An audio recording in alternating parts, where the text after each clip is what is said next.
Before we begin the story, let us know where you're watching from by leaving a comment below. If you enjoy this video, don't forget to like and subscribe. Have a wonderful day. Enjoy the story, everyone. New York City. Isabella Torres was officially having the worst day of her life when she decided to do the stupidest thing possible: kiss a complete stranger. It all started when she spotted Jake, her ex-boyfriend of 3 years who had dumped her for a 22-year-old lifestyle blogger, shamelessly flirting with said blogger in the middle of the launch party for the hottest new rooftop bar in Soho. Isabella's blood boiled. Not from jealousy, at least. That's what she kept telling herself. But from the sheer audacity of him showing up at the exact party where she was celebrating landing her dream job at Sterling Creative, one of Manhattan's most prestigious advertising agencies. "That jerk is not going to ruin my night," she muttered, gripping her champagne flute tighter. That's when she saw him.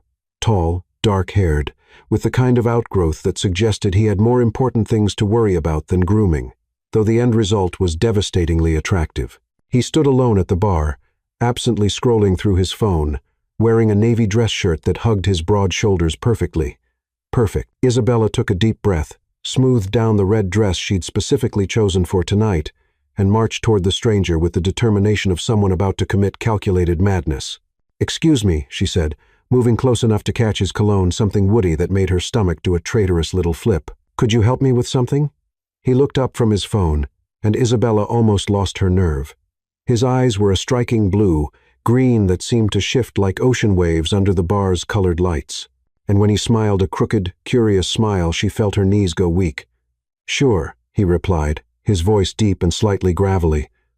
"What do you need? I need you to kiss me." The words tumbled out before she could second-guess herself. The stranger blinked, clearly surprised, and Isabella rushed to explain. "My ex is over there." She gestured vaguely toward Jake with his new girlfriend. "I just need him to see that I've moved on, too. Would you mind pretending for a few seconds?" The stranger followed her gaze quickly, spotting the couple who were being inconveniently obvious. When he looked back at Isabella, there was something amused in his eye. "Your ex doesn't have great taste, does he?" he said, giving Jake an appraising look. "Do you want just a quick peck or something more convincing?" Isabella's heart raced. Convincing would be great. "Then let's give them a show." He moved closer, one firm hand settling on her waist, the other rising to cup her face with a gentleness that contrasted with the intensity of the moment. Isabella had exactly 1 second to notice that his eyes had tiny silver flecks before he kissed her. And what a kiss it was. This wasn't the theatrical kiss she'd imagined. This was something far more dangerous, hot, intense, with just the right amount of tenderness that made her forget completely where she was, why she was doing this, and even her own name. He tasted like whiskey and unspoken promises. When she found herself kissing him back with a passion she didn't know she possessed, she knew she was in trouble. When they broke apart, both were breathless. The world had disappeared for a few seconds, and Isabella had to grip his arm to keep from losing her balance. "Did it work?" he asked, his voice rougher than before. Isabella glanced quickly toward where Jake had been standing and almost laughed. Her ex was staring at them with his mouth hanging open, clearly shocked. "Mission accomplished," she breathed, still trying to regain her composure. "Perfectly. Good." He smiled, but there was something different in his eyes now, an intensity that made her blush. "You know, I usually ask for a name before I kiss someone." "Isabella," she replied automatically. "Isabella Torres." "Ethan." He extended his hand formally, as if they hadn't just shared the most intense kiss of her life. "Ethan Carter." They stared at each other for a moment that stretched beyond comfortable, charged with tension. Isabella didn't know how to interpret. There was something there, a connection that went beyond the convenience of the moment. "I should go," Isabella said finally, though every fiber of her being was screaming at her to stay. "You should," Ethan agreed, but he didn't move. "It's just," she hesitated, biting her lower lip. "Tomorrow is my first day at a new job, and I need to be responsible." He finished with an understanding smile. "Exactly. Then go," he said softly. "And good luck with the new job." Isabella nodded, grabbed her purse, and walked toward the exit on still shaky legs.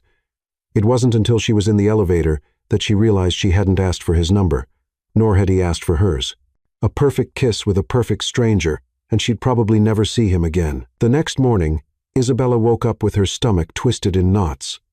First day at Sterling Creative, the chance of her career. She dressed carefully, navy blazer, white blouse, black pencil skirt, the perfect image of a competent, professional advertising executive. Nothing that would remind anyone of the woman who had kissed a stranger the night before. The agency's building was imposing, all glass and steel in the heart of Midtown Manhattan.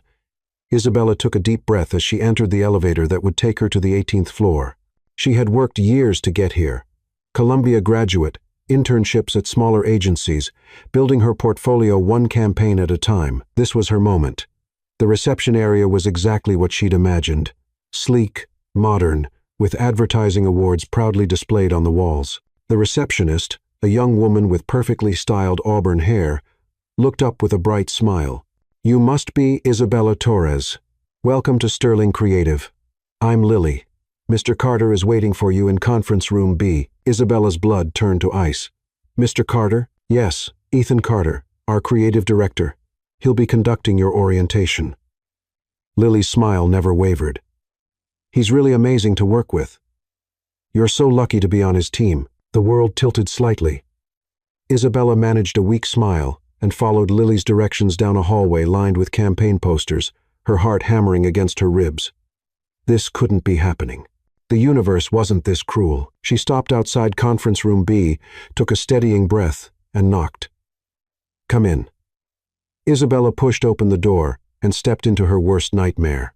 Ethan Carter sat at the head of a long glass table, looking devastatingly professional in a charcoal gray suit, his hair slightly tousled as if he'd been running his hands through it. When he looked up and saw her, his coffee cup froze halfway to his lips. For a moment that felt like an eternity, they just stared at each other.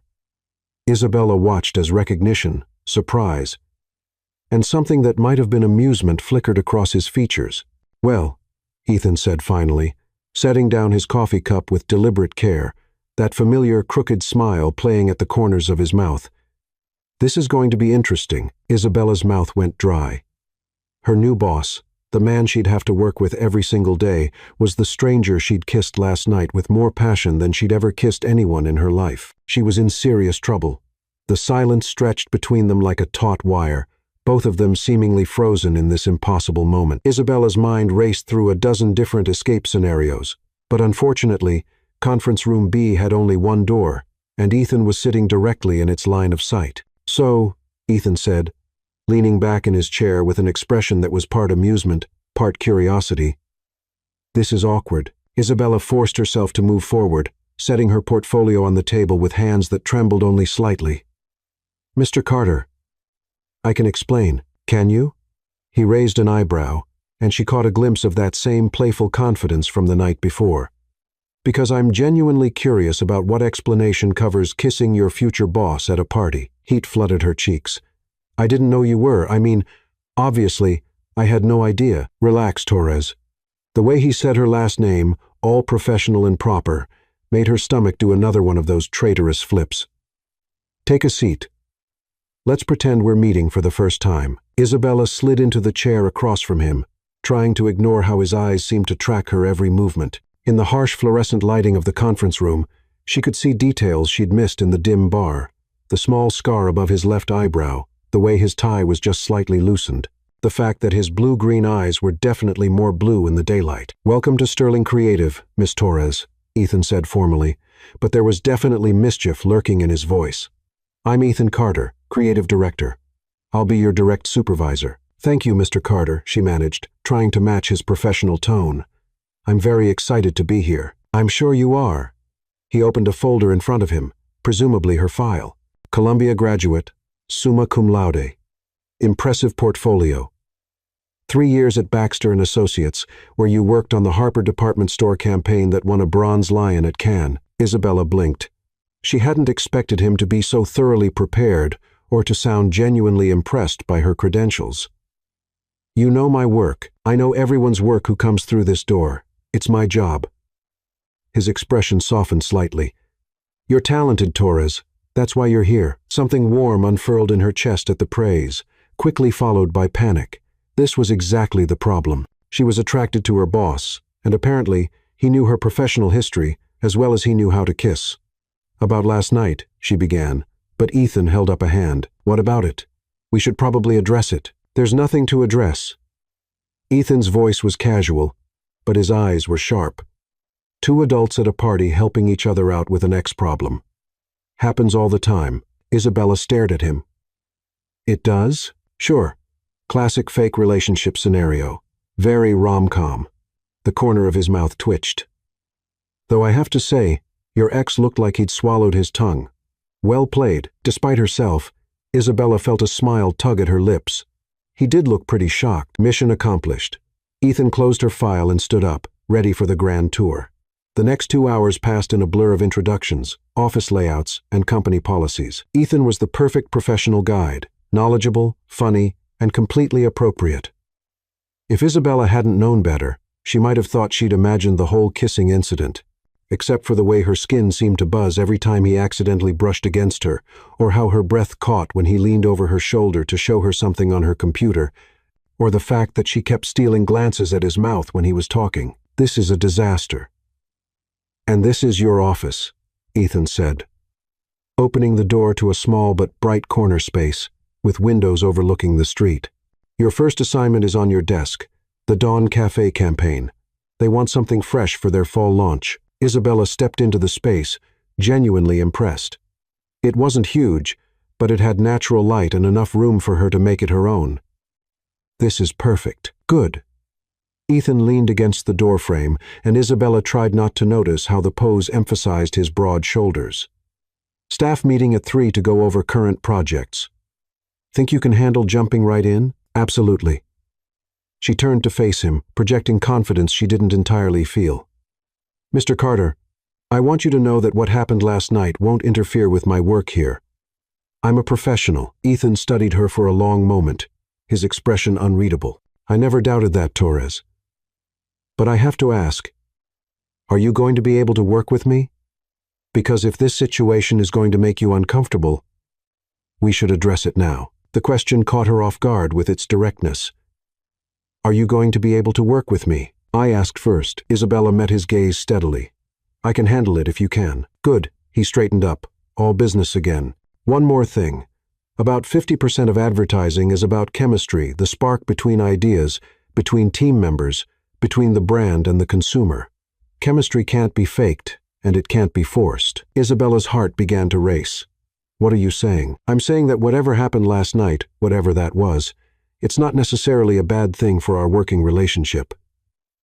Ethan's smile was enigmatic. As long as we keep it professional. Before Isabella could respond, he was gone, leaving her alone in her new office with her thoughts spinning like a tornado.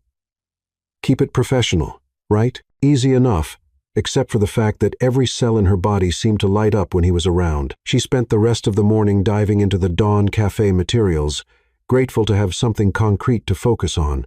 The coffee chain wanted to rebrand for the fall season, targeting young professionals who were looking for more than just caffeine. They wanted community, warmth, and a sense of belonging. Isabella was sketching out preliminary concepts when a knock on her door interrupted her concentration. Come in, she called, expecting to see Ethan. Instead, a petite woman with short blonde hair and designer glasses poked her head in. Isabella Torres, I'm Emma Larson, account manager. Do you have a minute? Of course. Isabella gestured to the chair across from her desk. Nice to meet you. Emma settled into the chair with the fluid grace of someone comfortable in her own skin. She was probably in her early 32nd, impeccably dressed in a way that suggested both competence and style. So, Emma said without preamble, you're the one who's got Ethan all distracted. Isabella nearly choked on her coffee. Excuse me? Don't worry. It's not obvious to most people, but I've worked with Ethan for 4 years, and I've never seen him check his phone as much as he did this morning. Plus, he was humming. Emma's grin was wicked. Ethan Carter does not hum. I have no idea what you're talking about, Isabella said weakly. Uh-huh. Emma looked entirely unconvinced. Look, I'm not here to gossip. Well, okay, I'm a little here to gossip, but mostly I wanted to give you a heads up about the office dynamics. What kind of heads up? Emma leaned forward conspiratorially. Ethan is complicated, brilliant at what he does, but he's got this whole emotionally unavailable workaholic thing going on. His last girlfriend, Nicole, total ice queen, dumped him about 6 months ago because, and I quote, he cared more about campaigns than commitment. Isabella's stomach twisted. Why are you telling me this? Because, Emma said, standing up and smoothing her skirt. I've never seen him look at anyone the way he was looking at you during the staff introductions this morning. And honey, that look was definitely not professional. After Emma left, Isabella tried to concentrate on her work, but her mind kept wandering. Ethan was emotionally unavailable. His ex had dumped him for being too focused on work, and apparently he'd been looking at Isabella in a decidedly unprofessional way during the morning introductions. This job was supposed to be her fresh start, her chance to prove herself at a top-tier agency. Getting involved with her boss, especially one with commitment issues, was exactly the kind of complication she couldn't afford. At 3 o'clock sharp, Isabella made her way to the main conference room for the staff meeting. Ethan was already there, looking completely composed as he reviewed notes. When she entered, his eyes met hers briefly, and she caught something that might have been heat before he looked away. Professional, she reminded herself. Keep it professional. All right, everyone, Ethan said as the room filled with account managers, copywriters, and designers. Let's talk about what we're working with this week. The meeting proceeded smoothly, with Ethan demonstrating exactly why he was the creative director. He was sharp, insightful, and had a knack for asking the right questions to push ideas forward.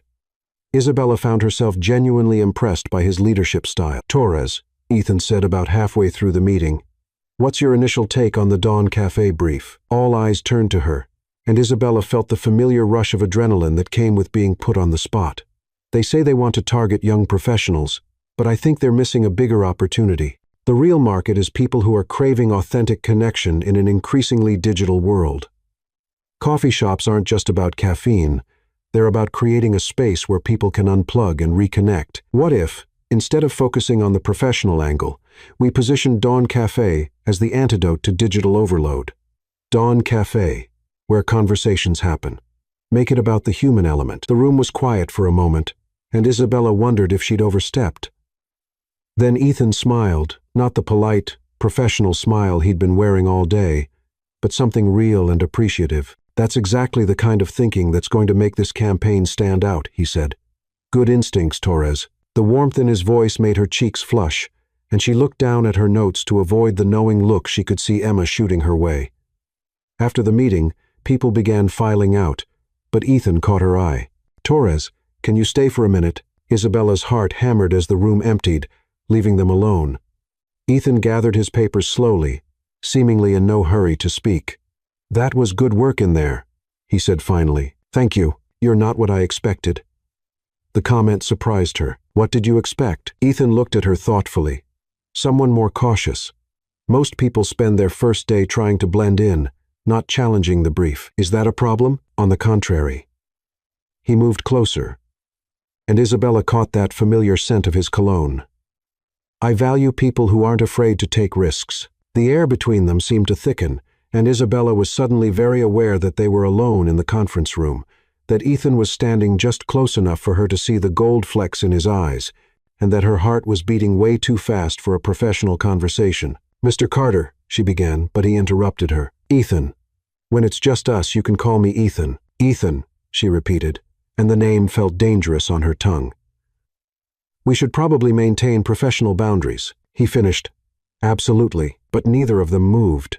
The tension stretched between them, electric and undeniable, until Isabella felt like she might spontaneously combust. I should get back to work, she managed. You should. The Dawn Cafe campaign won't develop itself. It won't. Still, neither of them moved. Ethan's eyes dropped to her mouth for just a second, so briefly she might have imagined it before meeting her gaze again. Isabella, he said, and her name in his voice made her knees weak. Yes? This is going to be interesting. Before she could respond, he was gone, leaving her alone in the conference room with her racing heart and the distinct feeling that her carefully planned professional life was about to get very, very complicated. 3 weeks into her tenure at Sterling Creative, Isabella had established a few key facts about her new life. First, she was really good at her job. The Dawn Cafe campaign was coming together beautifully, and she'd already been pulled into 2 other projects that had the senior partners taking notice. Second, Emma Larson had become both her closest work friend and her unofficial Ethan Carter intelligence source, providing daily updates on everything from his coffee preferences black, no sugar, like his soul, according to Emma, to his dating history, sporadic and largely unsuccessful since Nicole. Third, and most problematically, working with Ethan was like being slowly electrocuted. Every meeting, every casual hallway encounter, every accidentally brushed hand when reaching for the same document sent sparks through her system that she was getting increasingly bad at hiding. The man was professional torture. It didn't help that he seemed to be going out of his way to be the perfect boss, supportive of her ideas, generous with praise, and completely appropriate at all times, which somehow made her attraction to him worse, because now she was falling for his mind and his character, in addition to his ridiculously attractive face. "You're staring again," Emma said, sliding into the chair across from Isabella's desk with her usual afternoon coffee. "I'm not staring," Isabella protested, quickly looking away from the glass wall of Ethan's office, where he was gesticulating animatedly during what appeared to be a tense phone call. "I'm observing workplace dynamics." "Uh-huh.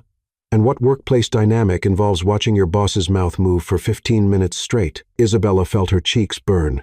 "It was not 15 minutes. Honey, I timed it." Emma grinned wickedly. "You've got it bad. I have nothing. I'm a professional woman with a professional job and professional boundaries. Professional boundaries that apparently don't include mentally undressing your supervisor." "Emma," Isabella hissed, glancing around to make sure no one had overheard. "Relax. Everyone's gone home except for us overachievers and Ethan, who I'm pretty sure lives here." Emma leaned back in her chair. "Speaking of which, why are you still here? It's almost 8. Isabella gestured to the spread of campaign materials across her desk. "The Carlton Hotel's presentation is tomorrow morning, and I want to make sure everything's perfect. The presentation that Ethan's been working on for weeks and specifically told you was optional for you to attend. I want to contribute. This is my chance to show what I can bring to a major client pitch." Emma studied her with knowing eyes. "This wouldn't have anything to do with impressing a certain creative director, would it?" "It has to do with my career," Isabella said firmly, though they both knew it was at least partially a lie. "Right. Well, I'm heading out before my brain turns to mush. Try not to work yourself to death. And try not to do anything I wouldn't do if you end up alone with Mr. Tall, dark, and emotionally complicated." After Emma left, the office fell into the kind of quiet that only came after hours. Most of the lights were dimmed, and Isabella could hear the distant hum of the city below. She actually did need to finish her prep work for tomorrow's presentation, but she'd be lying if she said the possibility of running into Ethan wasn't part of her motivation for staying late. She was deep in reviewing market research when a shadow fell across her desk. "Torres." Isabella looked up to find Ethan standing in her doorway, jacket off, sleeves rolled up, looking like he'd had a long day. His hair was rumpled, probably from running his hands through it, and there was a tiredness around his eyes that made her want to do something completely inappropriate, like offer to massage his shoulders. "Ethan," she said, proud of how normal her voice sounded.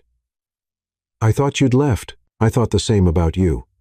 He gestured to her desk, which looked like a paper explosion had occurred. "Carlton Hotels? I wanted to be prepared for tomorrow. You know you don't have to come to the presentation, right? It's mostly going to be me talking and schmoozing." "I know, but I have ideas, and I think they could help." Isabella stood up, gathering some of the mock-ups she'd been working on. "What if we repositioned their boutique properties not as luxury accommodations, but as immersive local experiences? Carlton Hotels. Live like a local. Dream like a traveler." Ethan's eyebrows rose, and he stepped into her office to get a better look at her materials. "Show me." For the next 20 minutes, Isabella walked him through her concepts, explaining how they could tie into local culture, highlight unique neighborhood experiences, and create social media campaigns that would appeal to younger demographics looking for authentic travel experiences rather than generic luxury. Ethan listened intently, asking smart questions and building on her ideas in ways that made her excitement grow. This was what she loved about advertising. The collaborative creative process, the way two minds could spark off each other to create something bigger than either could achieve alone. "This is brilliant," Ethan said finally, studying the last of her mock-ups. "Why didn't you bring this up in the planning meetings?" Isabella hesitated. "I wasn't sure if it was my place." "This is your client. Your presentation, Isabella." The way he said her name made her look up at him. "You're part of this team. Your ideas are always welcome." They were standing close together, leaning over her desk to review the materials. Isabella was suddenly very aware of the intimacy of the moment, the empty office, the soft lighting, the way Ethan was looking at her with something that went beyond professional appreciation. "We should probably incorporate this into tomorrow's pitch," Ethan said, but his voice was rougher than usual. "We should," Isabella agreed, though she made no move to step away from him. "It'll mean staying late to revise the presentation." "I don't mind, Isabella." Ethan's hand came up to touch her face, his thumb brushing across her cheek in a gesture that was definitely not professional. "We shouldn't." "I know," she whispered. But she didn't pull away. "You work for me. I know this could complicate everything. I know." Ethan's eyes searched her face. "Then why aren't you running?" The question hung between them, loaded with possibility and danger. Isabella thought about all the reasons she should step back. Her career, office politics, the fact that Emma had warned her about Ethan's commitment issues. But standing there in the dim light of her office, with Ethan looking at her like she was something precious and dangerous, she couldn't bring herself to care about any of it. "Because," she said softly, "sometimes the best creative work comes from taking risks." Ethan's smile was slow and devastating. "Is that what this is? Creative work? I don't know what this is. Neither do I." His thumb traced along her jawline. "But I know I haven't been able to stop thinking about you since that night at the bar. Ethan, I know I shouldn't want to kiss you again, but I do every day, every meeting, every time you argue with me about campaign strategies or get that little line between your eyebrows when you're concentrating." Isabella's breath caught. "You notice when I get a line between my eyebrows? I notice everything about you." His admission was quiet, almost reluctant. "It's becoming a problem." "Why is it a problem?" "Because I'm your boss. Because workplace relationships are complicated. Because I'm apparently terrible at keeping my personal life from destroying my professional life." Ethan's hand dropped away from her face, and she immediately missed the contact. "Ask Nicole. She'll give you a detailed list of my relationship failures." "I don't care about Nicole." "You should. She was right about me. I'm a workaholic with intimacy issues who puts campaigns before people." Isabella studied his face, seeing the genuine concern there. "Did it ever occur to you that maybe Nicole was just the wrong person?" "What do you mean?" "I mean, maybe the problem wasn't that you cared too much about work. Maybe the problem was that you were with someone who didn't understand that work can be passion, not just obligation." Isabella stepped closer to him. "Maybe you just needed someone who gets excited about campaign strategies and doesn't mind late nights at the office." Ethan stared at her. "Someone like you. Someone like me." The tension between them was so thick Isabella could practically see it shimmering in the air.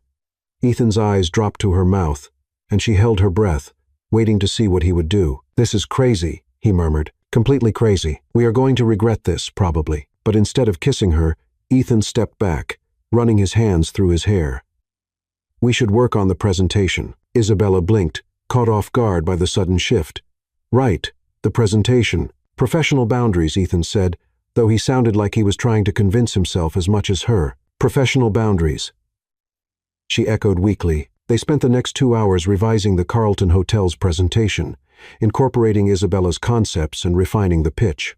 It should have been awkward after their moment, but instead, it felt natural, like they'd been creative partners for years. They fell into an easy rhythm, building on each other's ideas, challenging assumptions, and creating something that was definitely better than either could have produced alone. By the time they finished, it was past 10 o'clock, and Isabella's eyes were burning from staring at her computer screen. "I think that's good," Ethan said, saving the final version of the presentation. "Really good. The client is going to love the local experience angle." "It was a team effort," Isabella said, stretching her arms above her head. "It was your idea. I'm putting your name on the presentation." Isabella's head snapped up. "You don't have to do that. I'm not doing it to be nice. I'm doing it because you earned it." Ethan closed his laptop and looked at her seriously. "Isabella, you're talented. Really talented.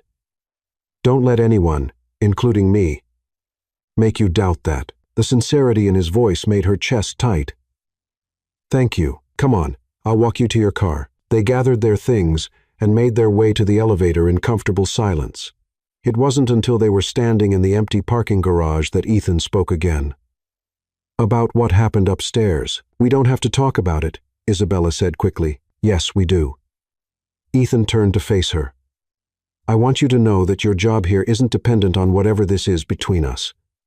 You're here because you're good at what you do, not because I'm attracted to you. I know that, Do you? Because I need you to know that if you ever feel like I'm crossing a line, or if this situation becomes uncomfortable, you can tell me. Your career is important, and I won't let my personal feelings jeopardize that." Isabella looked at him, really looked at him. In the harsh fluorescent lighting of the parking garage, she could see the exhaustion on his face, the way he carried the weight of responsibility, not just for the agency, but for everyone who worked there, including her. "Ethan," she said softly, "what if I don't want professional boundaries?" He went very still. "What are you saying?" "I'm saying that maybe some risks are worth taking. Maybe some complications are worth having." She stepped closer to him. "Maybe some people are worth breaking the rules for." For a moment, Ethan just stared at her. Then, slowly, he reached out and cupped her face in his hands. "You're going to be trouble, aren't you?" he murmured. "The very best kind," she whispered back. This time, when he kissed her, it wasn't for show or convenience or any reason other than that they both wanted it desperately. It was soft and intense and full of promise. When they finally broke apart, Isabella felt like her entire world had shifted. "What happens now?" she asked. Ethan rested his forehead against hers. "Now we figure it out as we go." "That's not very professional of you, Mr. Carter." "No," he agreed, smiling that crooked smile she was definitely falling for. "It's not." As Isabella drove home that night, she couldn't stop smiling. She was probably making the biggest mistake of her career, getting involved with her boss. But for the first time since moving to New York, she felt like she was exactly where she was supposed to be, even if it was going to be complicated. The Carlton Hotel's presentation was a complete triumph. Isabella stood at the back of the conference room, trying to maintain her composure as the client. Diane Carlton herself, a sharp-eyed woman in her 52nd, who'd built a hotel empire from scratch, nodded approvingly at their final slides. "The local experience angle is exactly what we've been missing," Diane said, leaning forward in her chair. "Our properties have always had character, but we've been marketing them like generic luxury hotels.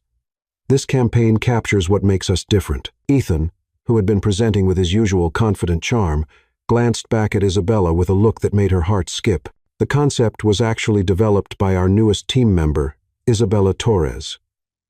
"Isabella, would you like to walk through the implementation strategy?" For a split second, panic flared in Isabella's chest. This wasn't planned. Ethan was putting her on the spot in front of one of the agency's biggest clients. But then she saw the encouraging nod he gave her, the complete confidence in his expression, and her nerves settled into excitement. "Mrs. Carlton," Isabella said, moving to the front of the room, "what we're proposing isn't just a marketing campaign. It's a complete brand transformation that honors what your hotels already do well while positioning you for the next generation of travelers." For the next 15 minutes, Isabella found herself in the zone every creative professional dreams of, that perfect flow state where ideas come easily and everything you say lands exactly right. She walked Diane through the social media strategy, the partnership opportunities with local businesses, the way they could turn hotel guests into brand ambassadors by giving them authentic experiences they'd want to share. Diane asked smart, challenging questions, and Isabella answered each one with growing confidence. She was dimly aware of Ethan watching her with something that looked like pride, of the other sterling creative team members exchanging impressed glances, but mostly she was focused on the thrill of pitching a great idea to someone who truly understood its value. "Outstanding," Diane said when Isabella finished. "Ethan, you've got a keeper here. When can we start implementation?" After the client left, the conference room erupted in congratulations. Emma grabbed Isabella in a hug that nearly knocked her over. The senior partners shook her hand with genuine warmth, and everyone seemed to be talking at once about how brilliant the presentation had been. But Isabella only had eyes for Ethan, who was hanging back with that crooked smile she was becoming dangerously fond of. "Not bad for your first major client presentation," he said when they finally had a moment alone. "Not bad? I was amazing, and you know it," Isabella replied, feeling giddy with success and adrenaline. Ethan's smile widened. "You were amazing. Completely amazing. I've never seen Diane Carlton look that enthusiastic about anything. I couldn't have done it without you putting my name on the presentation, or without you throwing me into the deep end just now. You were ready for the deep end. I just made sure you knew it." They stood there looking at each other, and Isabella was suddenly very aware that they were alone in the conference room. That Ethan was looking at her like she'd just conquered the world, and that she wanted nothing more than to kiss him senseless. "We should probably," she began. "Get back to work," Ethan finished, but neither of them moved. People might notice if we're gone. They might. Emma's already suspicious. Emma's suspicious about everything. Isabella laughed. That's true.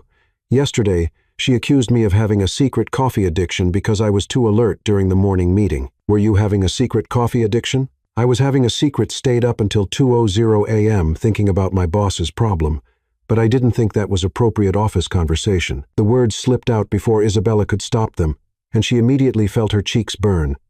Ethan's expression shifted, heat flickering in his eyes. Isabella, sorry, don't apologize. Ethan moved closer, his voice dropping to that rough tone that made her knees weak. Do you know what I was doing at 2 a.m.? Working on client reports? Thinking about you. The admission hung between them, charged with possibility and danger. Isabella felt her breath catch as Ethan reached out to touch her arm, his thumb tracing a small circle that sent sparks through her entire nervous system. This is dangerous, she whispered. I know. Anyone could. I know. We agreed to keep things professional. We agreed to figure it out as we go. Ethan's hand moved up to cup her face. How's that working out for you? Terribly. I can barely concentrate in meetings. Yesterday, I spent 20 minutes staring at your hands during the campaign review. Ethan's smile was wicked. My hands? You have very distracting hands. Do I? Before Isabella could respond, the conference room door opened, and Emma walked in, took one look at them standing close together with Ethan's hand on Isabella's face, and immediately spun around. Nothing to see here, Emma announced loudly to the hallway behind her. Just two colleagues having a perfectly professional discussion about quarterly reports. Very boring quarterly reports. Ethan dropped his hand and stepped back, but he was grinning. Isabella covered her face with her hands, mortified. Coast is clear, Emma said, turning back around. But you two might want to work on your subtlety, or invest in an office with better locks. Emma, Isabella began. Relax, honey. Your secret is safe with me. But maybe next time, have your professional discussion somewhere that doesn't have glass walls. After Emma left, shaking her head and muttering something about workplace romance, Isabella and Ethan looked at each other and burst into laughter. So much for being discreet, Isabella said. Emma was going to figure it out eventually anyway. She has supernatural powers of observation. What are we going to do? Ethan considered this. We're going to be more careful, and we're going to take this slowly, very slowly, because as much as I want to take you to dinner tonight and tomorrow night and every night for the foreseeable future, we both know this situation is complicated. Isabella felt a flutter of disappointment mixed with relief. He was right, of course. Getting involved with her boss was risky enough without rushing into it. So, what does slowly look like? She asked. It looks like us getting to know each other outside of work. Coffee, maybe, or lunch conversations that don't involve client campaigns or office politics. That sounds... Isabella paused, trying to find the right word. Nice. Really nice. Good, because I want to know everything about you, Isabella Torres. What you were like in college, what made you want to go into advertising, what you do when you're not crafting brilliant campaign strategies. The way he said it, with genuine curiosity and something that might have been tenderness, made Isabella's chest tight. I want to know those things about you too, she admitted. Then we'll figure it out slowly. The rest of the afternoon passed in a blur of congratulations from colleagues and follow-up work for the Carlton account. Isabella tried to focus on her tasks, but kept catching herself stealing glances at Ethan's office, where he was visible through the glass walls, looking disgustingly attractive while reviewing contracts. Around 5 o'clock, her phone buzzed with a text from an unknown number. Coffee tomorrow morning before work? There's a place called Blue Brew, 2 blocks from the office.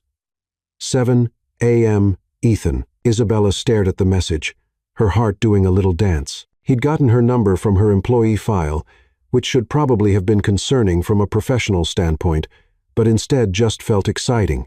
Perfect. See you there, she replied. His response came almost immediately. Looking forward to it, Isabella was still smiling at her phone when Emma appeared at her desk.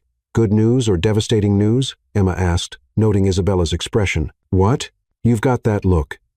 Either you just got asked out by Mr. Tall, dark, and complicated, or you found out your student loans were forgiven. Since the second one is statistically impossible, I'm going with the first. Coffee, Isabella said, unable to keep the smile off her face. We're having coffee. Coffee is good. Coffee is safe. Coffee is the kind of thing that definitely won't end up with you two making out in supply closets. Emma, what? I'm just saying, Coffee leads to lunch.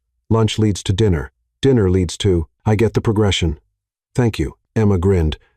I'm happy for you, you know. Ethan's a good guy, despite his commitment issues and workaholic tendencies. And you're good for him. How could you possibly know that? Because I've worked with him for 4 years, and I've never seen him smile as much as he has in the past 3 weeks. Also, he's been humming.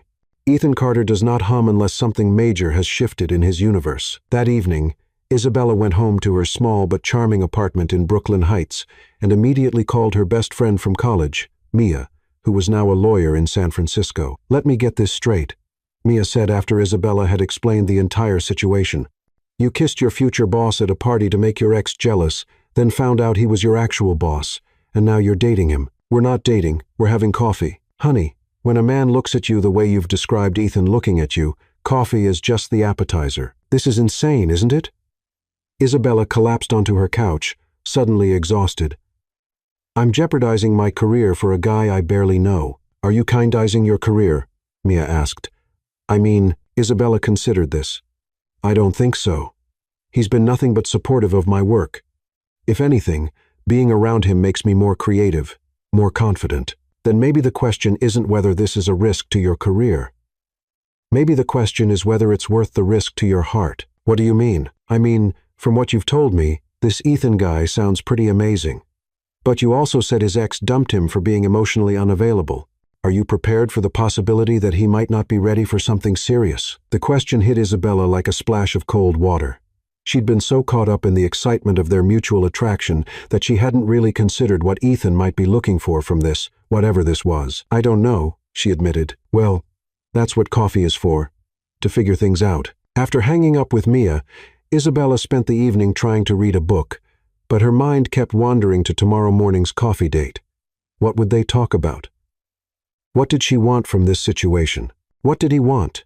By the time she went to bed, she was no closer to answers, but she was definitely more nervous. She arrived at Blue Brew Coffee the next morning 5 minutes early, wearing dark jeans, a soft gray sweater, and boots casual but put together. The cafe was busy with the morning rush, filled with professionals grabbing coffee before work, but she spotted Ethan immediately at a corner table. He'd clearly had the same casual but put-together idea, wearing dark jeans and a blue button-down with the sleeves rolled up. When he saw her, his face lit up with a smile that made her stomach flutter. You made it, he said, standing to give her a brief hug that smelled like coffee and that cologne she was becoming addicted to. Did you think I wouldn't? I thought there was a 50-50th chance you'd come to your senses and decide this was a terrible idea. Isabella settled into the chair across from him.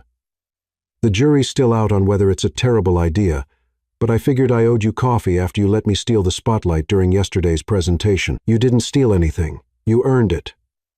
Ethan's expression grew serious. I meant what I said yesterday, Isabella. You're incredibly talented. Don't ever let anyone make you feel like you don't deserve to be in that room. The sincerity in his voice made her chest tight. Thank you. That means a lot. Good. Now tell me something that's not in your employee file. Like, what made you want to go into advertising? Like, what you do for fun? Like, why you moved to New York? Isabella wrapped her hands around her coffee mug, considering where to start. I moved to New York because I wanted to prove I could make it somewhere that didn't know my story. I grew up in a small town in Ohio where everyone knew everyone, and I felt like I was suffocating.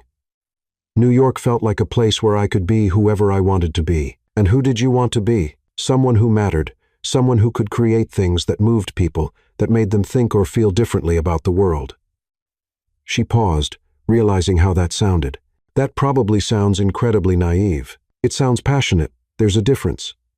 Ethan leaned forward, his eyes intent on her face. What about advertising specifically? Why not art or writing or any of the other creative fields? Because advertising is about understanding people what they want, what they need, what they're afraid of, what makes them happy. It's psychology and creativity and strategy all rolled together. And when you get it right, when you create something that really connects with people, it's like magic. Is that how you felt yesterday during the presentation? Isabella nodded. It was like everything clicked: the client, the creative, the strategy. It all came together perfectly. That's addiction, Ethan said with a knowing smile. That feeling. Once you've had it, you'll chase it for the rest of your career. Is that what you're doing? Chasing that feeling every day? Ethan's expression grew thoughtful. Though lately, I've been finding it in unexpected places. The way he looked at her when he said it made Isabella's cheeks warm. Like where? Like watching you present to Diane Carlton? Like seeing you get excited about campaign strategies? Like having conversations with someone who understands why I stay late at the office, not because I have to, but because I love what I do. Nicole didn't understand that. Ethan's smile turned rueful. Nicole thought my job was something I did to pay for the life we were supposed to have together. She never understood that a life wasn't separate from my life. It was part of it. What kind of life did she want? The kind where I left the office at 5:30 every day, where we had dinner parties with couples from her yoga class, where I cared more about thread count than campaign budgets. Ethan shook his head. There's nothing wrong with wanting that. It just wasn't me. What is you? Ethan was quiet for a moment, seeming to consider the question seriously. Someone who gets excited about great creative work. Someone who believes that what we do matters. That the right campaign can change how people see the world. Someone who doesn't mind working late if it means making something better. Someone who throws his new employee into a client presentation because he believes she can handle it. Someone who recognizes talent and isn't threatened by it. Ethan's smile was soft. Someone who's been wondering what it would be like to find a partner who gets excited about the same things I do. The word partner hung between them, loaded with possibility. Isabella felt her heart speed up. Is that what you're looking for? A partner? I'm looking for someone who makes me want to take risks, Ethan said quietly. Someone who challenges me to be better at what I do. Someone who doesn't see my passion for this work as a character flaw. Someone like you. Someone like me. Someone exactly like you. They sat in comfortable silence for a moment, the weight of the admission settling between them. Isabella felt like they were standing at the edge of something significant, and she was both terrified and exhilarated by the prospect of jumping. Ethan, she said finally, what happens if this doesn't work out? What happens to my job, to the team dynamic? Honestly, I don't know. Ethan reached across the table to cover her hand with his. But I know that I'd rather take the risk of trying than spend the next year wondering what might have been, even though it's complicated. Especially because it's complicated. The best creative work comes from embracing complexity, not avoiding it. Isabella looked down at their joined hands, his fingers warm and strong against hers. This is crazy, completely crazy. We could both end up getting hurt. We could. Or we could end up with something amazing. Ethan's smile was brilliant.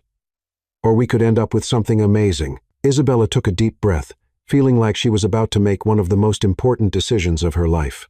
Okay, let's be crazy. Let's take the risk. Let's see what happens when we stop fighting this and start exploring it. Ethan's hand tightened on hers.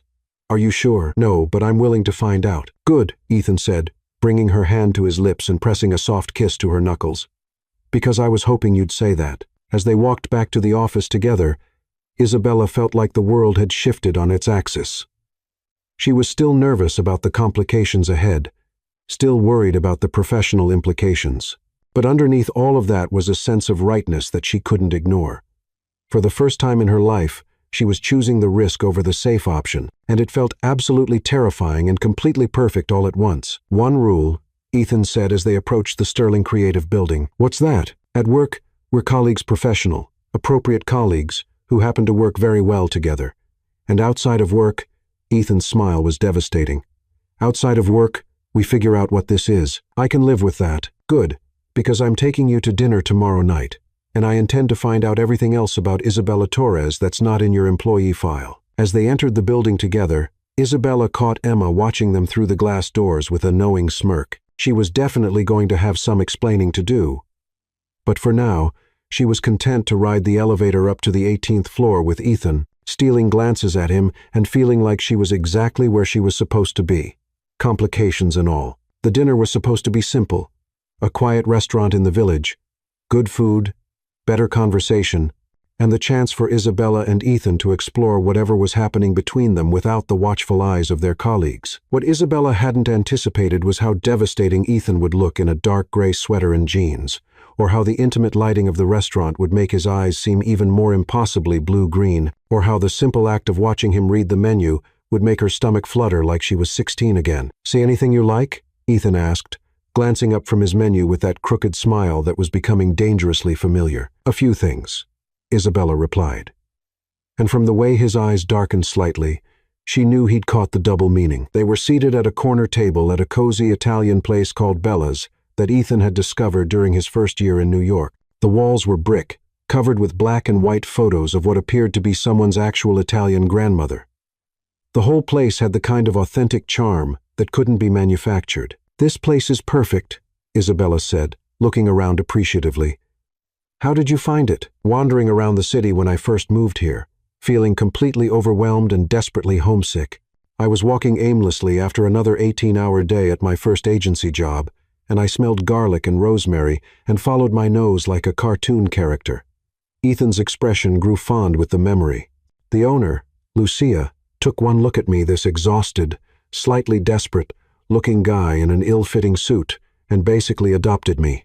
She's been feeding me ever since. "Where did you move from?" "Boston, born and raised. My whole family is still there. Parents, 2 sisters, about a dozen cousins, all wondering why I left New England for the chaos of New York." Isabella tried to picture Ethan with a big family, Sunday dinners, the kind of roots she'd never really had. "Do you miss it sometimes?" "I miss knowing where everything is. I miss being 5 minutes from my mom's cooking. I miss the way people in Boston aren't in such a hurry that they forget to be human." Ethan paused, considering. "But I don't miss feeling like I had to fit into a box that was predetermined for me. In Boston, I was Tom Carter's boy, the one who was good with numbers and would probably take over the family accounting firm. In New York, I get to be whoever I want to be." "Tom Carter?" "My dad. He's a CPA, been doing taxes for half the North End for 30 years. Good man, solid man, but he never understood why I wanted to go into advertising. He still introduces me as my son who works in marketing, like it's some kind of medical condition." Isabella laughed. "My parents are the same way. They tell people I work with computers because they can't quite grasp what digital advertising actually involves." "What do they do?" "My mom's a high school English teacher. My dad manages the local hardware store. They're good people, salt-of-the-earth types, but they think my job is some kind of elaborate scam where companies pay me to make pretty pictures." Isabella fiddled with her wine glass. "They wanted me to come back to Ohio after college, marry my high school boyfriend, Nate, and teach at the same school where my mom works." "Nate?" "Nate Wilson, football captain, valedictorian, currently sells insurance and coaches Little League. He's actually a really nice guy, but the idea of spending my life in a town where the biggest excitement is the annual corn festival made me want to climb the walls. I wanted something bigger, something that would challenge me, something that mattered." Ethan reached across the table and covered her hand with his. "And you found it." "I'm starting to think I found more than I was looking for."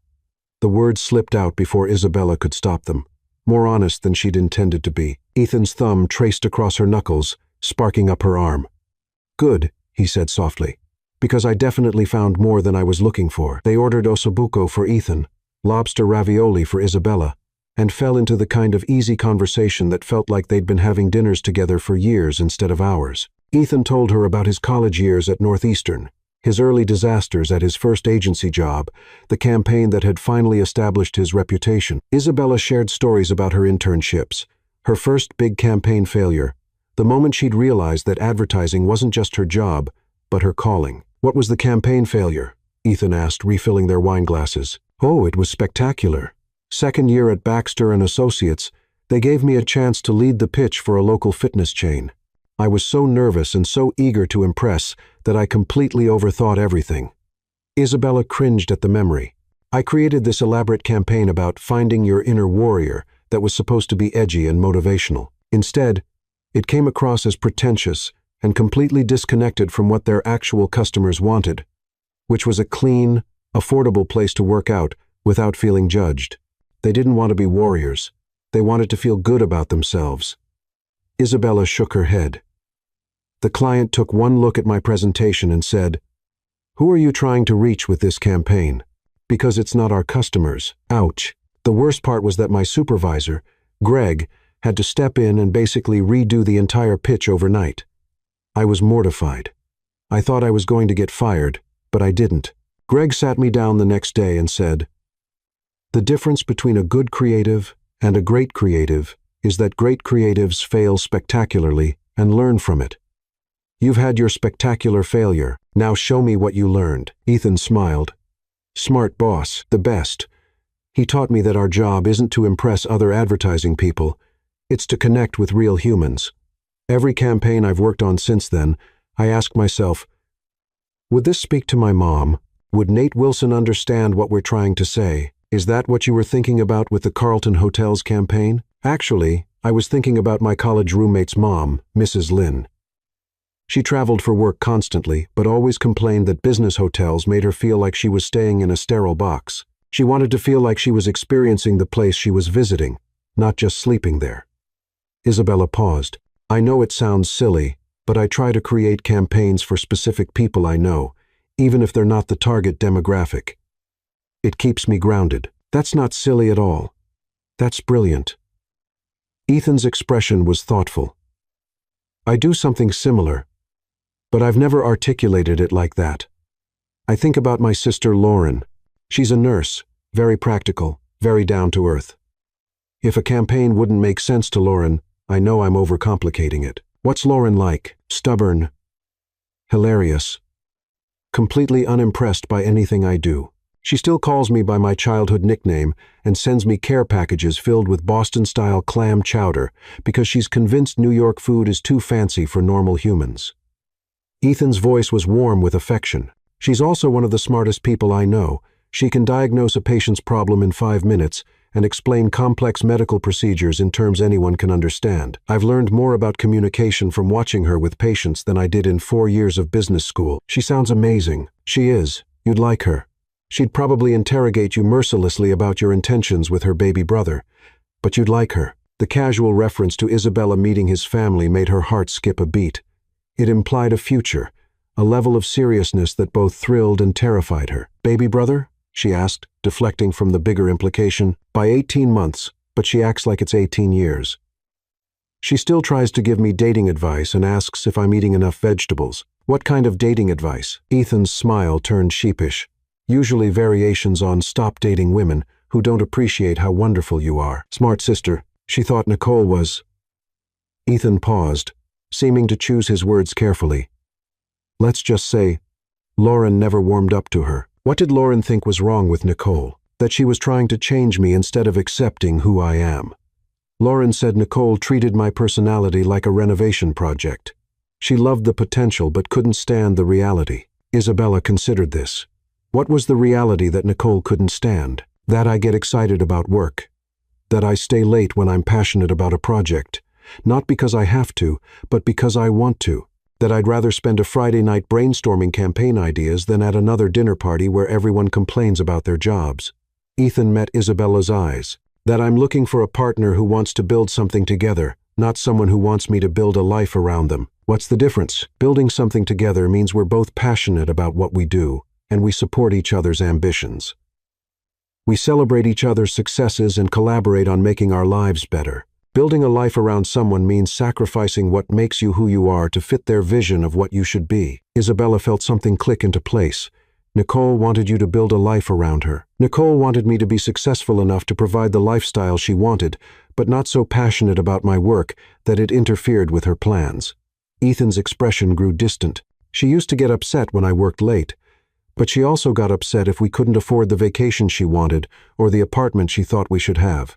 She wanted the benefits of my career without accepting the commitment it required. That sounds exhausting. It was. I spent 3 years trying to be someone I wasn't, wondering why I felt so disconnected from my own life. Ethan's hand found hers again. The irony is that the harder I tried to be what she wanted, the worse I got at my job, which made me even more frustrated and distant. Is that why you broke up? She broke up with me, actually. Said I was emotionally unavailable, and that she couldn't compete with my job for my attention. Ethan's smile was rueful. She wasn't wrong about the emotionally unavailable part. I was so busy trying to be someone else that I'd lost track of who I actually was. Do you miss her? I miss the idea of her. I miss feeling like I was building towards something, like I had a plan for my life.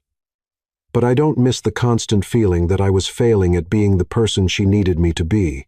And now, Ethan's voice was quiet, intense.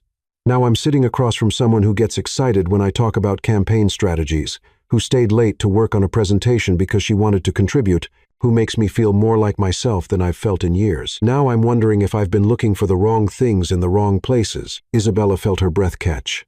The conversation had taken a turn toward territory that felt both thrilling and dangerous. They were moving beyond casual dating into something deeper, something that had the potential to change everything. "Ethan," she said carefully, "what are you looking for? Really?" He was quiet for a long moment, his thumb still tracing patterns on her hand. When he spoke, his voice was thoughtful, deliberate. "I'm looking for someone who challenges me to be better at what I do. Someone who has their own dreams and ambitions, not just plans to be part of mine. Someone who understands that passion for work isn't the same as being a workaholic, that loving what you do is actually a gift, not a character flaw." He paused, his eyes meeting hers intently. "I'm looking for someone who makes me want to take risks, both personally and professionally. Someone who makes me laugh, who calls me on my nonsense, who gets excited about the same things I get excited about." His smile was soft, almost vulnerable. "Someone who makes me feel like myself, only better." That's a pretty specific list. It is. And for the first time in my life, I'm sitting across from someone who fits it perfectly. Isabella felt her heart racing. This was the moment where she could deflect, make a joke, keep things light, or she could be as honest as he'd been, take the same risk he was taking. "Can I tell you something?" she said. "When I moved to New York, I made myself a promise. I promised that I wouldn't settle for anything less than extraordinary, not in my career, not in my relationships, not in my life." She took a shaky breath. "I've had relationships before, but they've all felt like rough drafts. Like I was practicing for the real thing. And now I'm terrified. Because this doesn't feel like practice. This feels like the real thing, and it's happening at the worst possible time with the most complicated possible person." Ethan's smile was brilliant. "The most complicated possible person? You're my boss, Ethan. You're brilliant and ambitious, and you have commitment issues and a track record of relationships that don't work out. On paper, you're exactly the kind of risk I should avoid. But when I'm with you, I feel like the best version of myself. When we're working together, I'm more creative, more confident, more willing to take chances. When you look at me like you're looking at me right now, I feel like I could conquer the world. How am I looking at you right now? Like I'm something precious and dangerous and worth fighting for." Ethan stood up abruptly, pulling his wallet from his pocket and throwing cash on the table. "Come on, where are we going? Somewhere we can continue this conversation without an audience." They left the restaurant and walked through the village, the October air crisp but not yet cold. Isabella wasn't sure where they were headed until Ethan stopped in front of a small park tucked between two buildings, with a few benches and a fountain that was lit up against the darkness. "This is better," Ethan said, settling onto a bench and pulling Isabella down beside him. "No waiters, no other diners, just us." "Just us," Isabella agreed, suddenly very aware of how close they were sitting, how his arm was draped along the back of the bench behind her. "I need to tell you something," Ethan said, his voice serious. "This thing between us, it's not casual for me. I know we said we'd take it slowly, figure it out as we go, but I need you to know that I'm not looking for something temporary." Isabella's heart hammered against her ribs. "What are you looking for?" "I'm looking for someone to build something with. Someone who wants to create a life together, not just date until something better comes along." He turned to face her fully. "I know it's crazy because we've known each other for less than a month. But Isabella, I think you could be that person." The admission hung between them enormous, terrifying, and exhilarating. Isabella felt like she was standing at the edge of a cliff, and Ethan was asking her to jump with him. "That is crazy," she whispered. "Completely crazy. We could be making a huge mistake. We could be. Or we could be making the best decision of our lives." Ethan's hand came up to cup her face, his thumb brushing across her cheek. "What do you think? Are you willing to be crazy with me?" Isabella looked into his eyes, seeing the hope and vulnerability there, feeling the weight of the moment. This was her chance to play it safe, to keep things casual, to protect herself from the possibility of getting hurt. Instead, she leaned into his touch and said, "I'm willing to be crazy with you." Ethan's kiss was soft and desperate and full of promise. When they broke apart, both breathing hard, Isabella felt like the world had shifted permanently. "So what happens now?" she asked. "Now we figure out how to make this work. The job situation, the office politics, all of it." Ethan rested his forehead against hers. "Because I'm not giving this up, Isabella. Whatever complications come, whatever challenges we face, I'm not giving us up, even if it gets messy, especially if it gets messy. The best creative work comes from embracing the mess, remember? Isabella laughed, feeling giddy and terrified, and completely, utterly happy. This is definitely going to be messy. Good. I like messy. As they walked back through the village together, hand in hand for the first time, Isabella felt like she was stepping into a completely new version of her life. It was risky and complicated and potentially disastrous. But it was also the most exciting thing that had ever happened to her. And for the first time since moving to New York, she felt like she was exactly where she belonged. The next morning at work, Isabella tried to act normal, professional, appropriate. She said good morning to Ethan in the hallway with the same tone she used with everyone else, contributed to the morning meeting without staring at his mouth, and managed to review campaign materials without getting distracted by memories of his hands in her hair. She was doing pretty well until Emma appeared at her desk around 11 o'clock with 2 cups of coffee and a knowing expression. "Well, well, well," Emma said, settling into the chair across from Isabella's desk. "Look who's glowing again." "I'm not glowing, honey. You're practically luminescent.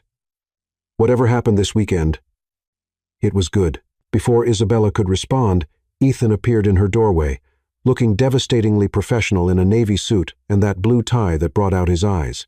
"Torres, do you have a minute? I want to go over the Dawn Cafe launch strategy." "Of course, Mr. Carter," Isabella replied, proud of how normal her voice sounded.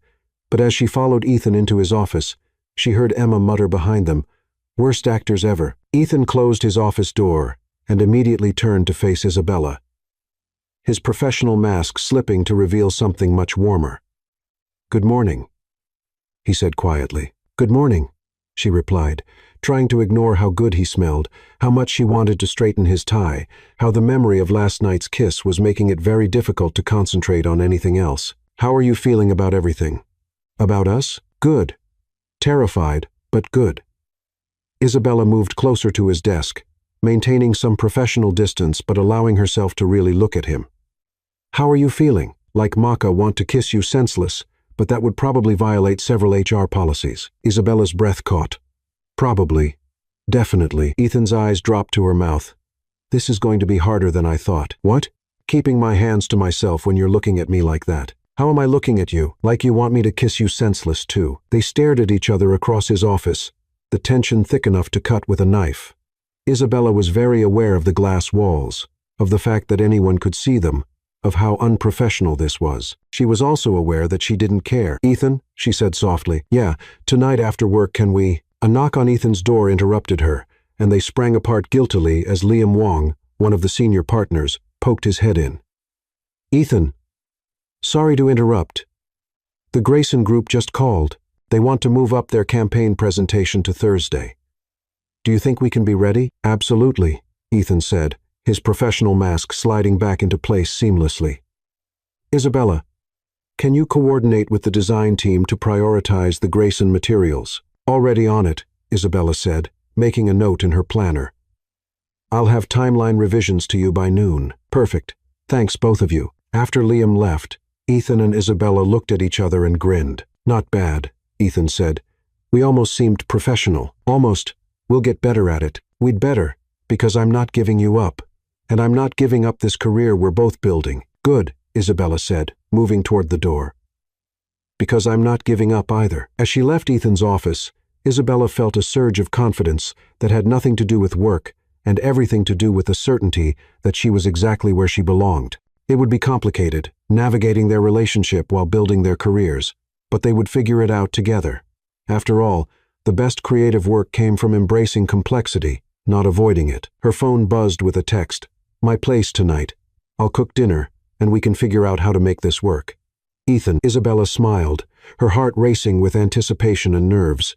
Tonight, they'd cross another line. Tonight, things would get even more complicated. She couldn't wait. Ethan's apartment was nothing like what Isabella had expected. She'd imagined something sleek and minimalist, all clean lines and expensive furniture, the kind of place that looked more like a magazine spread than an actual home. Instead, as she stepped through the door of his Upper West Side brownstone apartment, she found herself in a space that was warm, lived in, and unmistakably personal. The living room was anchored by a well-worn leather couch, that looked like it had been broken in by years of Sunday afternoon naps, surrounded by bookshelves crammed with everything from advertising industry publications to worn paperback novels. The walls were covered with framed campaign posters, some from Sterling Creative, others that looked like they dated back to his early career, but mixed in with the professional achievements were personal touches that made Isabella's chest tight. Family photos, what appeared to be a child's drawing labeled Uncle Ethan in crayon, a small watercolor painting that looked handmade. "This is beautiful," Isabella said, setting down her purse and turning to take in the full space. "It's so."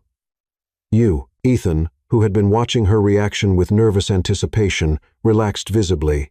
"You were expecting something different?" "I was expecting something that looked like a showroom." "This looks like a home." "My sister Lauren would be thrilled to hear you say that. She's the one who made me buy actual furniture instead of living with a card table and a futon." Ethan moved toward the kitchen, which was open to the living room and smelled incredible. She said, and I quote, "You're 32 years old, Ethan Michael Carter. You can afford a real couch and some plants that aren't plastic." "Ethan Michael Carter?" Isabella grinned, following him into the kitchen. "Very distinguished. Very Catholic mother who wanted to make sure I was properly named after my grandfather." Ethan opened the oven to check on whatever was making the amazing smell. "How hungry are you?" "Dinner should be ready in about 20 minutes. "Starving." "What are you making?" "It smells incredible. Nothing fancy.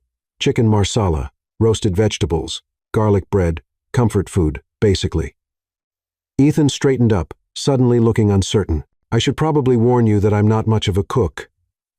Lauren tried to teach me some basics when I moved here, but most of what I know comes from watching cooking shows during insomnia bouts." Isabella moved closer to peer into the oven, where golden chicken and perfectly roasted vegetables were bubbling in what looked like a complex wine sauce. "This looks pretty fancy to me. My idea of cooking is opening a can of soup and adding crackers." "Really?" "Really. I can make coffee, scrambled eggs, and peanut butter sandwiches. Everything else comes from takeout menus." Isabella felt heat creep up her neck.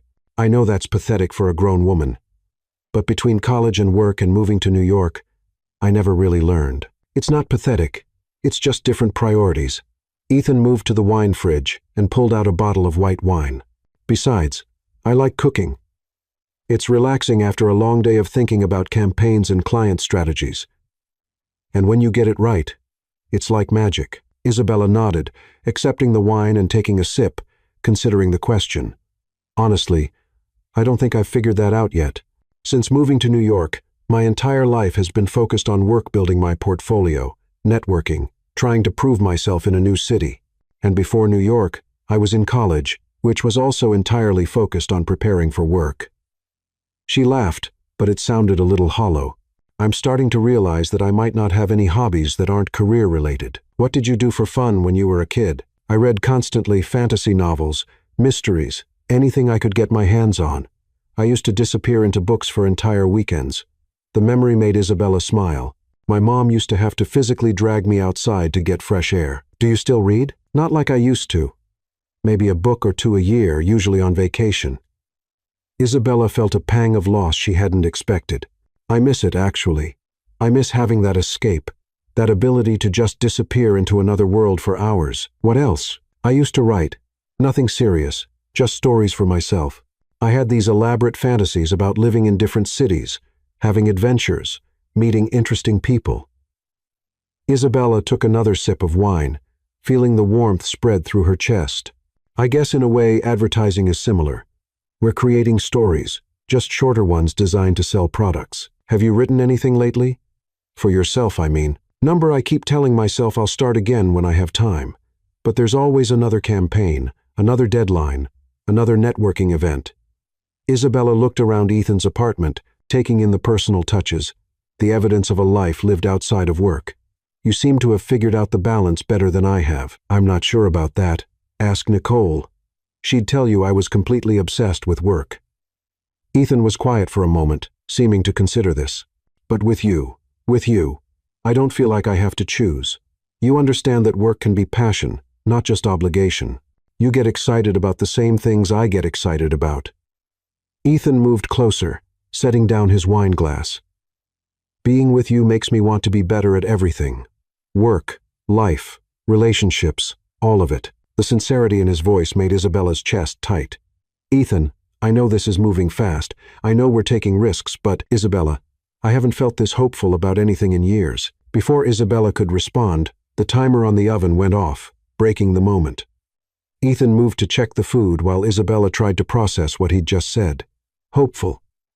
He felt hopeful because of her. Perfect timing, Ethan said, pulling the chicken from the oven. Hope you're hungry. Dinner was extraordinary, and not just because the food was delicious. They talked about everything. Books they'd loved, places they wanted to travel, embarrassing childhood stories, dreams they'd never shared with anyone. Ethan told her about the novel he'd been trying to write for 3 years, always abandoning it when work got busy. Isabella admitted that she'd always wanted to take a pottery class but had never made time for it. Why pottery? Ethan asked, refilling their wine glasses. I don't know. There's something appealing about creating something beautiful with your hands, something that's not digital or temporary, something real. Isabella traced the rim of her glass. Most of what we do in advertising exists in the virtual world. Campaigns come and go. Trends change. Everything is ephemeral. I think I'd like to make something that lasts. That's beautiful. That's silly. No, it's beautiful. And it's not silly to want to create something permanent. Ethan reached across the table to cover her hand with his. Why don't you sign up for a class? Between client meetings and campaign deadlines and office politics, what if you made time? What if having something that was just for you, not related to work at all, actually made you better at your job? Isabella looked at him skeptically. How could pottery possibly make me better at advertising? Because creativity feeds creativity. Because having experiences outside of work gives you more to draw from when you're trying to connect with people. Because sometimes the best ideas come when you're not actively trying to have them. Is that why you cook? Partly, but mostly because there's something satisfying about creating something from scratch, something that nourishes people you care about. Ethan's thumb traced across her knuckles. Tonight, I got to cook for someone I care about very much. It made the whole process feel different. Isabella felt her heart skip. Someone you care about very much? Someone I'm falling in love with, Ethan said quietly. The words hung between them enormous, terrifying, and wonderful. Isabella stared at him, seeing the vulnerability in his eyes, the way he was holding his breath, waiting for her response. Ethan, she whispered. Too much, too fast. No, not too fast. Isabella turned her hand under his, so they were palm to palm. Just scary. Good scary or bad scary? Good scary. Definitely good scary. Ethan's smile was brilliant. So you're not running away. Where would I run to? You know where I work. They laughed, the tension breaking into something warm and intimate. After dinner, they moved to the couch with the rest of the wine, and Isabella found herself curled against Ethan's side like they'd been doing this for years instead of hours. Can I ask you something? Isabella said, her head on Ethan's shoulder. What happens on Monday when we go back to work, and Emma is watching our every move, and we have to pretend this isn't happening? Ethan was quiet for a moment, his fingers tracing patterns on her arm. What do you want to happen? I want to be able to work with you without everyone speculating about our personal lives. I want to be taken seriously for my ideas and my contributions, not dismissed as the boss's girlfriend. Isabella lifted her head to look at him. But I also don't want to hide this. I don't want to pretend I don't care about you. Neither do I. So, we find a middle ground. What does that look like? It looks like us being professional at work, but not pretending we don't know each other outside of it. It looks like being discreet, but not secretive. Ethan brushed a strand of hair away from her face. It looks like us being a team, both professionally and personally. You make it sound simple. The feelings are simple. It's the logistics that are complicated. Isabella considered this. What if people think I'm getting preferential treatment because we're involved? Then we make sure your work speaks for itself, which it already does, by the way. The Carlton account is proof of that. What if the other partners have a problem with it? Then we deal with that when and if it happens. Isabella, there's no company policy against relationships between colleagues. As long as we maintain professional boundaries at work and don't let our personal relationship interfere with business decisions, we're not breaking any rules. And if it doesn't work out between us? Ethan's hand stilled on her arm. Are you planning for it not to work out? No, but I'm scared, Ethan. This job is everything I've worked for. If this goes wrong, it won't affect your job. Ethan shifted so he could look directly at her. "You're right. I can't promise that this will be easy, or that there won't be challenges, or that people won't have opinions about our relationship.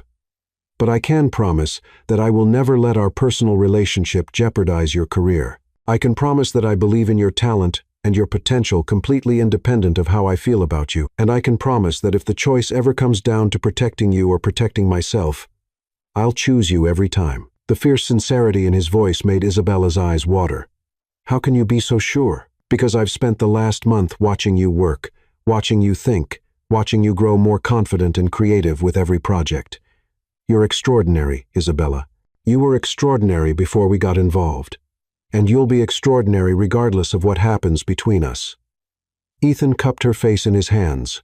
"I'm falling in love with you because of who you are, not because I want to change you or control you or make you dependent on me. I'm falling in love with your ambition, your creativity, your refusal to settle for anything less than excellence. I want to be your partner in every sense of the word. I want to support your dreams and celebrate your successes and help you become everything you're capable of becoming." Isabella felt tears spill over. "That's everything I've ever wanted. Then let me give it to you." When Ethan kissed her this time, it was different from their previous kisses. It was soft and deep and full of promise, a kiss that felt like a beginning rather than just passion. When they broke apart, Isabella felt like something fundamental had shifted between them. "I'm falling in love with you too," she whispered against his lips. Ethan's smile was radiant. "Yeah? Yeah. Completely, terrifyingly, head over heels falling in love with you. Good, because I was starting to worry this was one-sided." They stayed on the couch for hours, talking and kissing and planning a future that felt both impossible and inevitable. Ethan told her about his dreams of starting his own agency someday, about the novel he wanted to finish, about his desire to travel more and experience the world outside of conference rooms and client meetings. Isabella shared her own dreams, the pottery classes she wanted to take, the short stories she wanted to write, the campaign ideas that kept her awake at night. "What would your ideal life look like?" Ethan asked as they lay together in the dim light of his living room. 5 years from now? 10 years from now? 20 years from now? If you could have anything? Isabella thought about it, tracing patterns on Ethan's chest. "I want to be known for my work. I want to create campaigns that people remember, that change how they think about things. I want to be the person that junior creatives look up to, the way I look up to the people who inspire me now. I want to travel. I want to see how advertising works in different cultures, how people connect with brands in different parts of the world. I want to take that pottery class and maybe learn to cook something more complicated than scrambled eggs." Isabella paused. "I want to have a home that feels like this, full of things that matter, memories that mean something. Evidence of a life well lived with someone who gets excited about the same things I get excited about, who challenges me and supports me and makes me want to be better at everything." Isabella lifted her head to look at him. "Someone like you, someone exactly like me, I hope. What about you? What's your ideal life?" Ethan was quiet for a moment, his fingers combing through her hair. "I want to finish my novel and publish it, even if only 3 people read it. I want to start my own agency and build something that matters, something that creates great work and treats people well. I want to travel with someone I love and see the world through their eyes as well as my own. I want to have Sunday dinners with my family, where I can introduce someone to my parents and my sisters and watch them fall in love with her the way I have. I want to have someone to come home to who's excited to hear about my day and wants to tell me about theirs." Ethan's voice grew soft. "I want to build something lasting with someone who understands that love isn't about sacrificing who you are. It's about becoming more yourself with the right person." "That sounds perfect." "It does, doesn't it?" Ethan tilted her chin up so he could see her face. "The question is, do you want to build that life with me?" Isabella felt her heart racing. This was at the moment where she could play it safe or take the biggest risk of her life. She thought about her carefully planned career trajectory, about the complications that would come with dating her boss, about all the practical reasons why this was a bad idea. Then she thought about how she felt when she was with Ethan. Confident, creative, completely herself. She thought about the way he looked at her when she presented ideas, like she was capable of anything. She thought about how right it felt to be here in his apartment, planning a future together like they'd been doing it for years. "Yes," she said, her voice steady and sure. "I want to build that life with you." Ethan's kiss was fierce and joyful and full of promise. When they broke apart, both breathing hard, He rested his forehead against hers. So, what happens now? Now we go back to work on Monday and pretend we're not planning our entire future together. That's going to be harder than it sounds. Probably impossible. Definitely impossible. They laughed, and Isabella felt a bubble of pure happiness expand in her chest. This was crazy and risky and potentially disastrous. But it was also the most right thing she'd ever done. Ethan? Yeah? Can I stay tonight? His smile was slow and devastating. I was hoping you'd ask. Monday morning, Isabella arrived at work 15 minutes early, hoping to settle in before the office filled up, and she had to navigate the challenge of acting normal around Ethan. She'd spent Sunday morning at his apartment, drinking coffee and reading the Sunday Times together like they'd been doing it for years, and leaving had been one of the hardest things she'd ever done. Now, sitting at her desk and trying to focus on the Dawn Cafe implementation timeline, she felt like she was wearing a neon sign that announced, "I'm completely in love with my boss," to anyone who looked at her. Well, well, well, Emma said, appearing at Isabella's desk with 2 cups of coffee and a knowing smirk. Look who's glowing again. I'm not glowing. Honey, you're practically luminescent. Whatever happened this weekend, it was good. Before Isabella could respond, Ethan appeared in her doorway, looking devastatingly professional in a charcoal gray suit and looking like he hadn't spent the weekend kissing her senseless. Torres, could I see you in my office? I want to go over the Dawn Cafe launch strategy. Of course, Mr. Carter, Isabella replied, proud of how normal her voice sounded. As she followed Ethan into his office, she heard Emma mutter behind them, "Worst actors ever." Ethan closed his office door and immediately turned to face Isabella, his professional mask slipping just enough to reveal the warmth underneath. "Good morning," he said quietly. "Good morning," she replied, trying to ignore how much she wanted to straighten his tie. "How are you feeling about everything?" "About us? Good. Nervous about maintaining professional boundaries, but good." Ethan moved closer, close enough that she could smell his cologne. "I missed you yesterday. You saw me yesterday morning. I missed you yesterday afternoon and yesterday evening and this morning before you got here." Isabella felt her cheeks warm. "Ethan, we need to maintain professional boundaries." He stepped back, running a hand through his hair. "This is going to be harder than I thought. The first day is probably the hardest. We'll figure it out, right? Professional colleagues who happen to be building a life together. Professional colleagues who happen to be madly in love with each other." Ethan's smile was brilliant.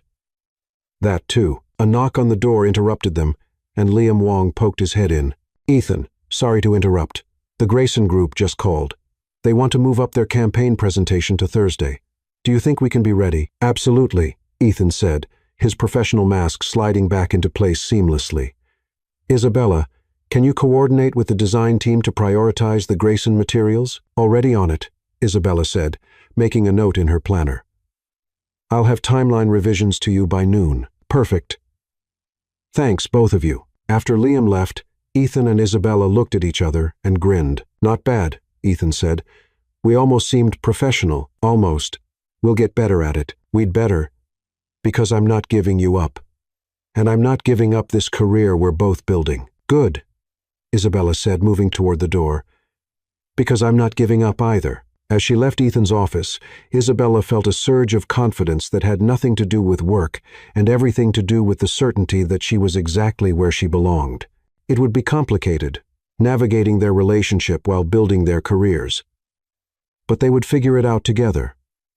After all, the best creative work came from embracing complexity, not avoiding it. 6 months later, ladies and gentlemen, I'm pleased to announce that the Carlton Hotel's Live Like a Local campaign has won the Gold Lion for Excellence in Travel and Tourism at this year's Cannes Lions Festival. The ballroom at the Advertising Awards Gala erupted in applause, but Isabella barely heard it over the sound of her own heartbeat. She stared at the stage where Diane Carlton was accepting the award on behalf of Sterling Creative, holding the Golden Lion statue that represented the highest honor in international advertising. This campaign, Diane continued into the microphone, was the brainchild of one of the most talented young creatives I've ever had the pleasure of working with. Isabella Torres, where are you? Isabella felt Ethan's hand squeeze hers under the table as hundreds of faces turned toward their table. She stood on shaky legs, smoothing down the midnight blue dress that Ethan had helped her pick out for tonight, and waved to acknowledge the recognition. Isabella's vision transformed not just our marketing strategy, but our entire brand identity. She understood that modern travelers don't just want luxury, They want authenticity. They want to connect with the places they visit in meaningful ways. The Live Like a Local campaign has increased our bookings by 40% and fundamentally changed how we think about hospitality. The applause seemed to go on forever. When Isabella finally sat back down, her hands were shaking. "Breathe." Ethan murmured in her ear, his hand warm and steady on her back. "I can't believe this is happening." "Believe it. You earned this." Across the table, Emma was wiping tears from her eyes. "I'm so proud of you," she mouthed. The rest of the evening passed in a blur of congratulations, networking conversations, and celebratory toasts. Isabella found herself talking to creative directors from agencies she'd only dreamed of working with, fielding job offers that would have seemed impossible 6 months ago. "You're in demand," Ethan said as they finally escaped to the hotel bar after the official ceremony ended. "It doesn't feel real." "It's real. You're officially one of the most sought-after creatives in the city." Ethan ordered them both champagne. "How does it feel?" Isabella considered the question. 6 months ago, winning an international advertising award would have felt like the pinnacle of her career, the validation she'd been working toward her entire professional life. Tonight, it felt like the beginning. "It feels like everything is possible," she said finally. "Everything is possible." They found a quiet corner of the bar, away from the crowds of industry professionals still buzzing about the evening's winners. Isabella kicked off her heels under the table and curled up against Ethan's side, feeling the familiar contentment that came from being exactly where she belonged. "Can I tell you something?" Ethan said, his fingers tracing patterns on her arm. "The Grayson Group presentation you coordinated last month, they offered me a job." Isabella sat up straight. "What? When? Why didn't you tell me?" "They called yesterday. They want me to head up their new creative division, basically build their entire advertising department from scratch." Ethan's expression was carefully neutral. "It would be a significant promotion. A lot more money and complete creative control." Isabella felt her stomach drop. "That sounds amazing." "It does, doesn't it? Are you going to take it?" Ethan was quiet for a moment, studying her face. "That depends." "On what?" "On whether you'd be interested in taking it with me." Isabella blinked. "What?" "They want to hire a team, not just an individual. When I told them I'd want to bring my best people with me, they asked who that would be. Your name was the first one out of my mouth." "Isabella, before you say anything, hear me out. This would be completely your choice, based entirely on your professional merits. They've seen your work. They know about the Carlton campaign and the Cannes win. They want you because you're brilliant, not because of our relationship." Isabella felt her head spinning. "What would the job be?" "Senior Creative Director. You'd be leading campaign development for their major accounts, building your own team, having input on client acquisition and agency direction." Ethan leaned forward. "Isabella, it would be everything you've been working toward. Your own creative department, major clients, the kind of budgets and creative freedom most people spend decades trying to get. And we'd be working together again. We'd be working together as equals, partners in every sense of the word." Isabella stared at him, trying to process what he was offering. 6 months ago, the idea of leaving Sterling Creative would have been unthinkable. Now, she was being offered the chance to help build something from the ground up, to have the kind of creative control she'd only dreamed of. "What about us? Our relationship? What about it? Would it be weird working together as partners instead of boss and employee?" Ethan smiled. "Have the last 6 months been weird?" Isabella considered this. The transition from boss and employee to partners had been surprisingly smooth. Ethan had been true to his word about keeping their personal and professional relationships separate, never giving her preferential treatment, but always supporting her ideas and celebrating her successes. If anything, their relationship had made them both better at their jobs. "No," she said slowly. "It's been amazing." "Then why would this be different?" "Because the stakes would be higher. We'd be building something together, putting our names and reputations on the line." "Isabella." Ethan took her hands in his. "I want to build everything with you. Our careers, our lives, our future. I can't imagine doing any of it without you." Isabella felt tears prick her eyes. "That's a lot of pressure. That's a lot of opportunity. What if it doesn't work out? Then we'll figure out something else together." Ethan lifted her hands to his lips, pressing a soft kiss to her knuckles. "But what if it does work out? What if we build something extraordinary?" Isabella looked around the bar, filled with advertising professionals who had spent their entire careers climbing corporate ladders, playing office politics, working toward the kind of recognition she'd just received. For most of them, tonight's award would be the highlight of their careers. For her, it felt like the starting line. "Okay," she said. "Okay, let's do it. Let's build something extraordinary together." Ethan's smile was brilliant. "Are you sure?" "I'm terrified, but yes, I'm sure." Ethan kissed her then, right there in the middle of the hotel bar, in front of half the advertising industry. When they broke apart, Isabella felt like her entire world had shifted again. "So what happens now?" she asked. "Now we go home and start planning our empire." "Our empire?" "Torres and Carter Creative." "Carter and Torres Creative sounds better. We'll flip a coin." Isabella laughed, feeling giddy with possibility and champagne and the complete certainty that she was about to embark on the adventure of a lifetime. "Ethan? Yeah? I love you. I love you too." As they left the hotel together, Isabella caught sight of their reflection in the lobby windows. A woman in a midnight blue dress carrying a golden lion statue, a man in a perfectly tailored tuxedo, both of them laughing like they'd just won the lottery, which in a way they had. They'd won each other, and the chance to build something extraordinary together, and the promise of a future that was absolutely, completely, perfectly unpredictable. And Isabella couldn't wait to see what happened next. The end.